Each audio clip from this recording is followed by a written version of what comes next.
In Ecuador, the electoral silence is in force after the campaign for the presidential and legislative election next Sunday, August 20th, and on Thursday. The World Meteorological Organization warned that the impact of climate change in the Southwest Pacific region is increasing. The government of Belarus assured that it will respond immediately if Ukraine, the Baltic countries, or Poland acted aggressively against it.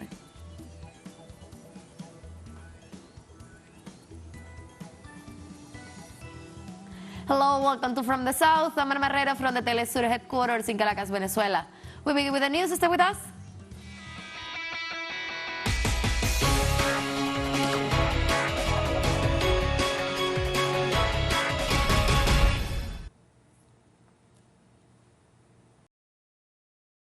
Silence comes into force after the campaign for the presidential and legislative elections of next Sunday, August 20th, and this Thursday.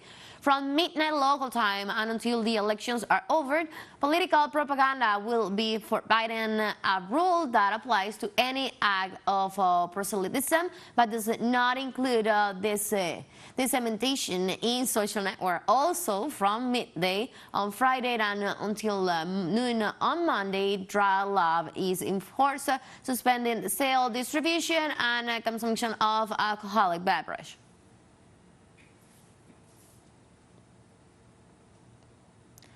The candidates for the presidency of Ecuador close on Thursday. The campaign events in a date marked by a tribute to the candidate murdered by a hired assassin and the denouncement of an alleged shooting attack by others.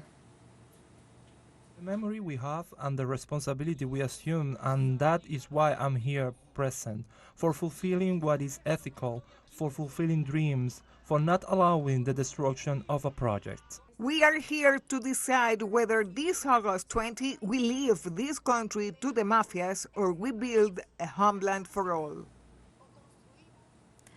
Meanwhile, former right-wing vice president and presidential candidate Otto Sonnensnerd also spoke in Guayaquil and indigenous leader Yacu Pérez turned Quito. Our country is going to get out Ecuadorians of this hole in which a miserable political class that the only thing they do is worry about themselves has put us. Committing ourselves to zero tolerance for corruption, zero tolerance for common crime, and zero tolerance to organized crime. In this context, the National Electoral Council inaugurated on Friday the hand voting system to facilitate the suffrage of people over 50 or with disabilities. The Electoral Council implemented this strategy to facilitate the suffrage for the people who might need it. With this purpose, members of the board will move in vehicles to the beneficiaries' homes. Today, we inaugurate voting at home, a process that has been emblematic for the CNE for more than a decade, allowing people over the age of 50 or with a physical disability of at least 75% to exercise the right to vote from home. This initiative has positioned Ecuador as a benchmark in the hard work to guarantee right to political participation and inclusive decision-making. The president of the National Electoral Council, Danat Mine, points out that at least 1,224 people deprived of their liberty exercise the right to vote in the country. Yesterday, we had one of the most important milestones of the electoral calendar. Yesterday was a day in which persons deprived of the liberty without enforceable sentence voted. Out of 4,756 people, 1,224 people voted yesterday in 20 provinces, out of 24 nationwide. And this day took place in absolute tranquility and absolute normality. The Mexican government reiterated its commitment to resolve the case of the 43 missing students from Ayotzinapa, while the parents maintain doubts. The Undersecretary of the Interior, Alejandro Encinas, reaffirmed the commitment to clarify where the students are. Through a communique, the president of the Commission for the Truth and Access to Justice for the Ayotzinapa case assured that this is a state matter and will get to the bottom of the investigation, which is what citywide search for the students in the area of the city of Iguala has not concluded.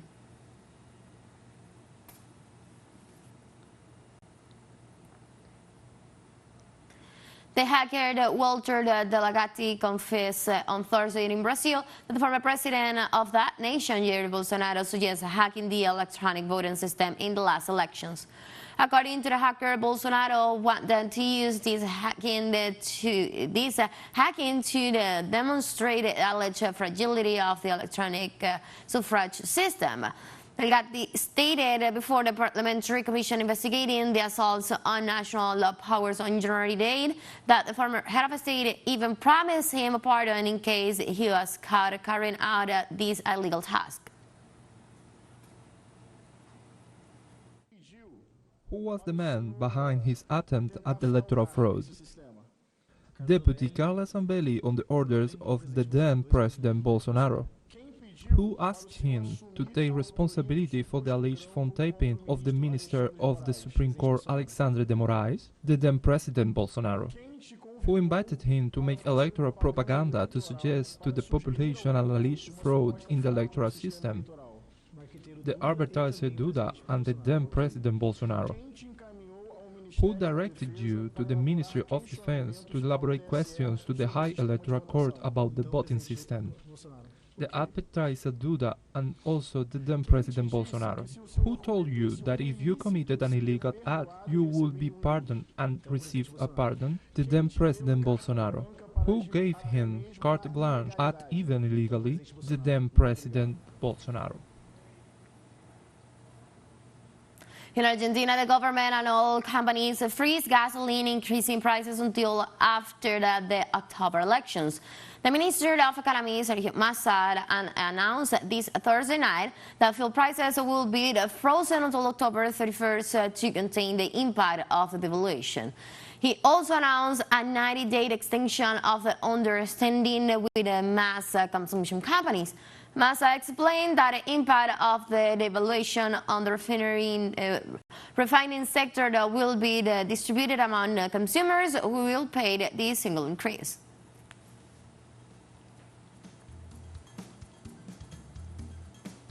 Let's take a very short break, but remember you can now join us on our TikTok account teleSUR English, where you'll be able to see news in different formats, news updates and more. Stay tuned for more news.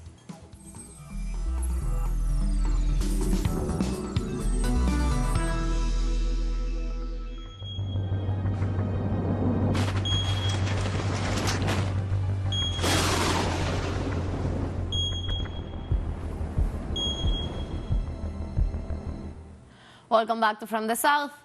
In Argentina, more than 1,000 families were affected by the flooding caused by heavy rainfalls that hit the city of La Plata with particular strength. According to reports from the authorities, in 1 hour it rains the same volume of water, the equivalent to what is usually rains in the whole month of August. As a consequence, thousands of streets and houses were totally flooded after the streams across the cities overflowed. Over there, the water is up to the chest. Almost all the neighbors have left. This started early in the morning with hail, and at 10 o'clock in the morning, we started to help each other to evacuate. Today it started to rain and the stream in the back overflowed, and as you can see, it caused a disaster in the neighborhood. Unfortunately, it is always the working people, the humble people who bear the brunt. The politicians fix their houses, their streets, and light up their neighborhoods, but you don't see them here. In Japan, a protest is held in front of the Prime Minister's office in Tokyo against the Fukushima sewage disposal plant. Hundreds of Japanese rallied in different areas of Tokyo to protest against the government's plans to discharge radioactive water into the sea from the damaged Fukushima nuclear power plant, demanding the immediate suspension of the project. The Japanese government, which from the outset considered discharging the radioactive water into the sea, has given all sorts of excuses, stressing that other methods of disposal will either not work or will be impractical.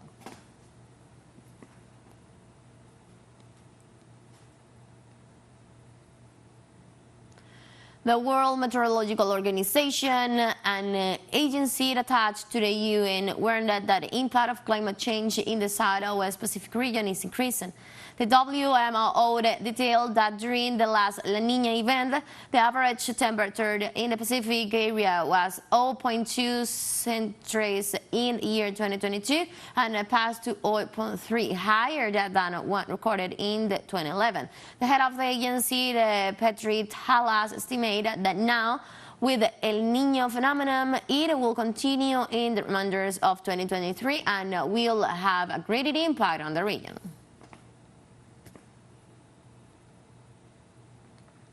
And this year, some storms in North China have increased.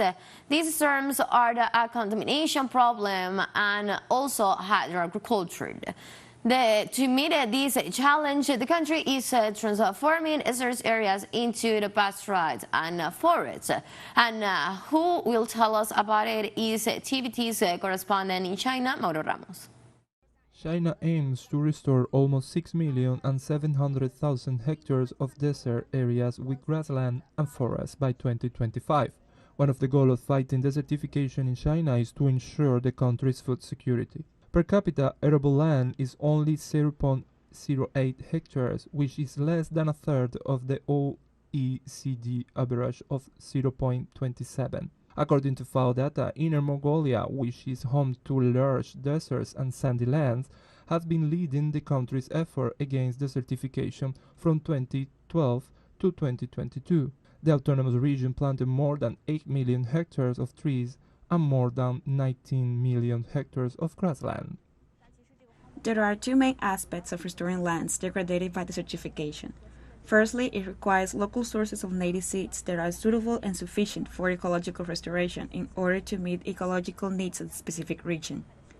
Secondly, it depends on data, such as soil, water, and plants. Data helps determine the climatic conditions and plant communities suitable for a given latitude and longitude, providing guidance for restoration efforts. Therefore, based on local native seed sources and data-driven systems, we have been able to guide ecological restoration in grasslands, deserts, and mines, achieving long-term ecological sustainability. The battle against desertification also aims to reduce pollution levels in the country. This year, sandstorms have become more widespread, longer, and more frequent in China, mainly affecting the country's northern regions and provinces. The dust from these storms contains environmental pollutants and microorganisms such as bacteria, fungi, and viruses. We use native plants suitable for the local ecological environment to provide comprehensive solutions. The aim is to solve ecological problems through ecological methods, thus desertification control, especially in arid and semi-arid areas, aims to create a frontier to stop the spread of desertification, rather than turn it into an oasis. We use native plants suitable for the local environment to create this boundary, preventing the spread of desertification and achieving the vegetation expansion effect that pushes the desert back. Wuliangsu Lake is located in the city of Bayangnur and is the largest wetland in the Yellow River Basin, the second longest in China. Lakes in arid and semi-arid regions play an important role in maintaining the balance of regional ecosystems, which contributes to preventing land desertification and thus reducing sandstorms. Wuliangsu functions as an environmental protection to control the sources of sandstorms. From 2020 to 2022, a restoration project in the region aimed to transform more than 8,000 hectares of saline alkali soils into arable land in Urat front banner. That is one of the recovered soils. Banners are one of the Inner Mongolia's administrative division. There, peasants grow wheat and pepper. This is called intercropping and is an agroecological practice that helps to prevent insect attack, among other advantages. The pepper is destined for the market and wheat is for the family's self-consumption. Agriculture and livestock farming in Bayangnur are very important and serve as a key industry. Bayangnur has always been a farming and livestock-oriented area. For local peasants, agriculture is a crucial source of income. In addition, livestock farming in Bayangnur is well developed. Livestock farming, especially sheep breeding, allows for year-round production. Our goal is not only to restore and protect grasslands for contemplation purposes only, but also to achieve the integration of production, livelihood, and ecology. This is in line with the concept of community of shared future for humanity as proposed by the General Secretary, where animals, plants, and humans share a common home. From TVT in China for teleSUR, Mauro Ramos. Let's take our last break, but before we invite you to visit our YouTube channel at teleSUR English, where you'll be able to watch any interviews, top stories, special broadcasts, and more. Hit the subscribe button and active the notification bell to stay up to date on the world's most recent events. One final short break, don't go away.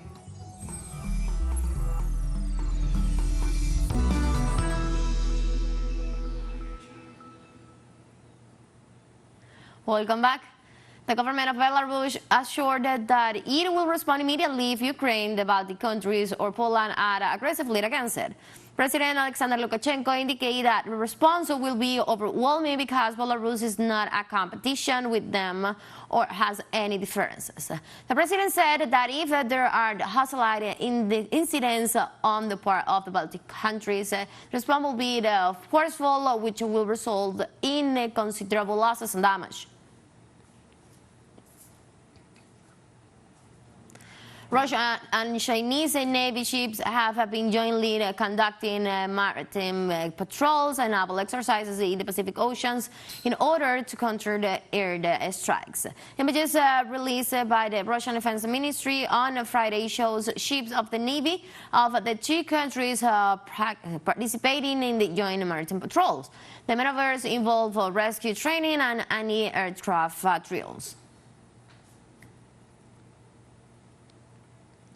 Hundreds of Palestinians on Friday bid farewells to the remains of Hassan Abu Shnain, a Palestinian citizen who perished after years of agony caused by Israeli gunfire. The memorial reminds of that this is a word carried in processions as it is tradition in Palestine to bid farewells to the martyrs killed by the Israeli regime. As reported by the Palestinian Health Ministry, Abu Shnain, 30, never fully recovered from the injuries he suffered in May 2021. Iran's intelligence ministry announced that arrest of a key suspect in the recent terrorist attack claimed by Daesh on Muslim Shireen. A statement issued by the Foreign Ministry on Friday reported that among those captured was the key suspect who sponsored the terrorist operation and maintained direct contacts with the head of the Daesh foreign operations in Syria and Afghanistan. The terrorists attacked on a holy compound of the Shiran in Shiraz occurred on August the 13th and claims the lives of 2 people and wounded 8 others.